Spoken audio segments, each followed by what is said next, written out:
देखिए, इमोशंस हमारी बॉडी, दिमाग और बिहेवियर का एक ऐसा पार्ट होता है जो हमें आबाद भी कर सकता है और बर्बाद भी।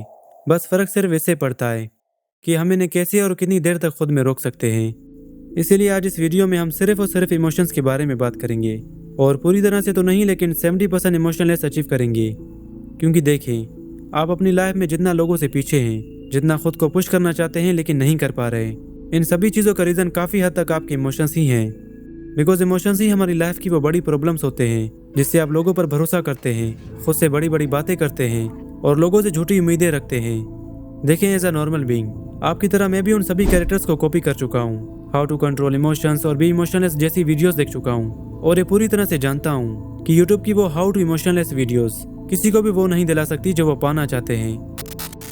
आल्दो जो चीज़ हमें वो दिला सकती है जो हम पाना चाहते हैं, वो चीज़ ना ही कोई टेक्निक्स और मेथड्स हैं, बल्कि वो चीज़ सिर्फ और सिर्फ एक्सपेरिमेंट्स हैं, जिसके लिए आपका उन्हें समझना और अपनी लाइफ में पूरी तरह से अप्लाई करना ज़रूरी है, वरना ये वीडियो आप अभी छोड़ सकते हैं।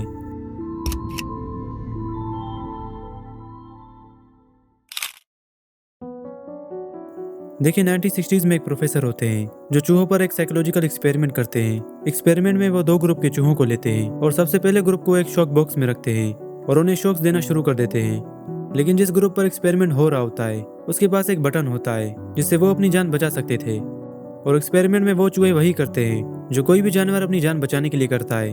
लेकिन जब बारी दूसरे ग्रुप के चूहों की आती है तो उन्हें उसी सेम सिचुएशन में बिना किसी बटन के छोड़ दिया जाता है और लगातार शॉक्स दिए जाते हैं। इसके बाद दोनों ग्रुप के चूहों को एक अलग जगह में रखा जाता है और अगेन उन्हें उन्हीं सेम सिचुएशन में एक साथ डाला जाता है।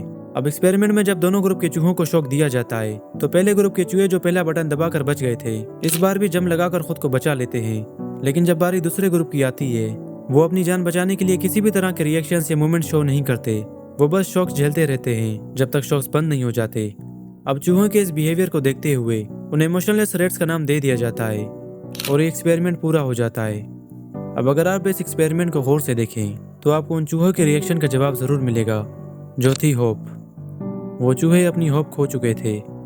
उनका दिमाग अच्छे या बुरे सिग्नल्स महसूस नहीं कर पा रहा था, क्योंकि जब किसी जानवर को लगातार दर्द या ऐसा ट्रॉमा दिया जाए जिससे वो कंट्रोल ना कर सके, तो ऐसे हालातों में वो जानवर अपनी फीलिंग्स और पहचान खो देता है। और बिल्कुल वही चीज़ सेकंड ग्रुप के चूहों के साथ हुई। देखिए, अगर हम खुद को भी इस सिचुएशन में रखें तो हमारे दिमाग भी उनकी तरह ही काम करता है। बस फ़र्क सिर्फ इतना है कि हमारे साथ ऐसी बुरी चीज़ें लगातार नहीं होती, सिवाय हमारी उन काइंड्स के जो वार या ट्रॉमा जैसी चीज़ें एक्सपीरियंस करते हैं।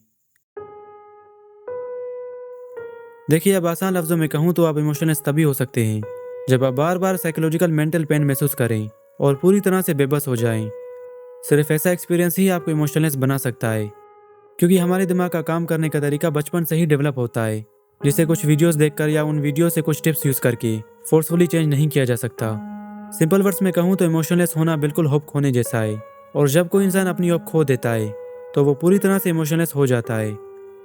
लेकिन आपकी तरह ज़्यादातर लोग काफ़ी ज़्यादा वीक होते हैं, इसीलिए इस सिचुएशन में मैं आपके हाथ में एक और एक्सपेरिमेंट थमाता हूँ जो यकीनन आपके लिए थोड़ा सा आसान हो सकता है। इस एक्सपेरिमेंट में आपको अपने घर के किसी एक कमरे में खुद को पूरी तरह से बंद करना है और उस कमरे में वो सारी चीज़ें हटा देनी है जो आपको डोपामिन या सेंसरी स्टिमुलेशन देती हैं। रूम में सिर्फ और सिर्फ आप ही होने चाहिए, और ये आपको सिर्फ एक हफ्ते के लिए करना है।